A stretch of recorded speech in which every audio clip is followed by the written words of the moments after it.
So, dati sobrang walang-wala kami. And then, ang dami kong pangarap noon. Dami kong pangarap noon nung kabataan ko. Pero, ako lang yung, nag-iisip ng mga ganong bagay na pwedeng mangyari in the future. Na pangarap ko na sana mangyari na guminhawa ang buhay namin. Kasi kahit isang tuka lang ang family namin. And then, maga kaming nawalan ng father. And then, so nagtayo lang ng ano namin sa family namin yung nanay namin. And then, pero hindi ako tumigil mangarap noon na sabi ko, bahala na, pero hindi ako hinto hanggat hindi ko napapaayos yung bahay. And then kalaunan, umalis ako ng bahay. Pero, maraming beses ako nadapa, pero bumangon ako. At lagi kong nasa isip noon ang makaahon kami sa hirap. At ayoko na makita yung nanay ko na nagsasacrifice na sa hirap. So hanggang sa naging maayos ang buhay namin. Lagi kong binibilan ng isa sa akin because the time yung parents ko sa province. Kasi ayoko nga na kasi noon swerte na kung makakuha kami ng pang 1 kilo. 1 kilo sa isang araw lang yun. How if sa sunod na araw wala na. So nung nagkaroon ng maayos ang buhay, ako lang yung sa family namin, ako lang yung yung anak na sumuporta sa family namin. So nagsikap ako hanggang sa binigyan ko yung nanay ko ng maayos at tulugan, and then makakain ng 3 beses isang araw. Ayoko na yung nangungutang, hate ko talaga nangungutang, sa totoo lang. Bata pa ako, ayoko talaga hanggang ngayon hindi talaga ako nangungutang.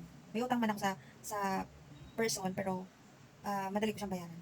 Ayun na nga, so kaya lang, syempre, bilang isang anak na isa lang ang nagsumusuporta sa parents, kasi yung dalas naman na mga kapatid ko ay hindi afford na supportahan yung parents ko sa province. So ako lang, kasi sasabihin naman nila, bakit ikaw maayos ang buhay mo, bakit di ko sumuporta? Syempre, ako wala ang marinig sila sa akin na kahit negatibo, pero silently, pag sumusobra na sa akin na inaabuso na ako, dahan-dahan ako na umiiwas sa ganung Ayoko kasi yung di ba, nilagay ko kayo sa maayos na lugar at gusto kong yung maging komportable kayong mamuhay.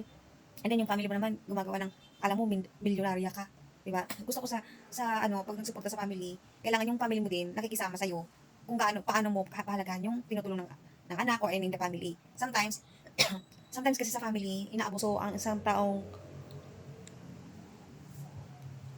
yung taong na nandiyan para tumulong. Kasi isipin lagi kang mapera. Ayoko nang ganun sa ang mindset ng tao.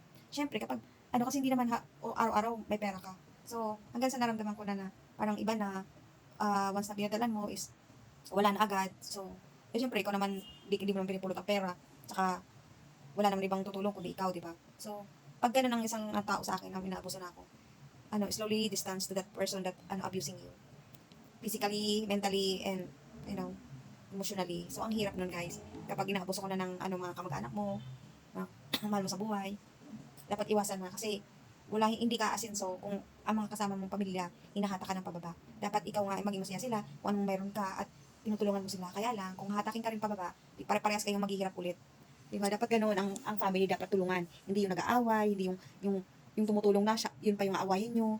Yung isip ng tao, sarado pag ganun. Kapag halimbawa ang isang tao sa family, yun ang halos tumutulong tapos inaaway pa ng family, ay red flag na yun, umiwas ka na. So, kaya ako minsan ayokong honestly ayokong abusuhin ang kabaitan ko ng family ko.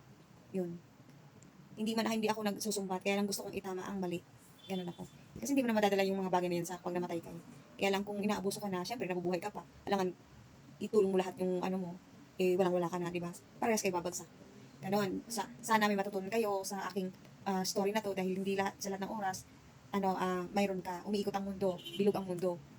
Okay ka ngayon, sa sunod na araw, hindi. So, wag ka mag-take advantage sa isang tao na, ay, mapera yan, tutulungan ako na hindi. Kasi, siya nakapag-aral, ikaw hindi nakapag-aral. Ganun ang mindset mo. Ang hindi nakapag-aral at hindi open-minded, ang isip lagi negative sa taong, maayos tumulong sa pamilya.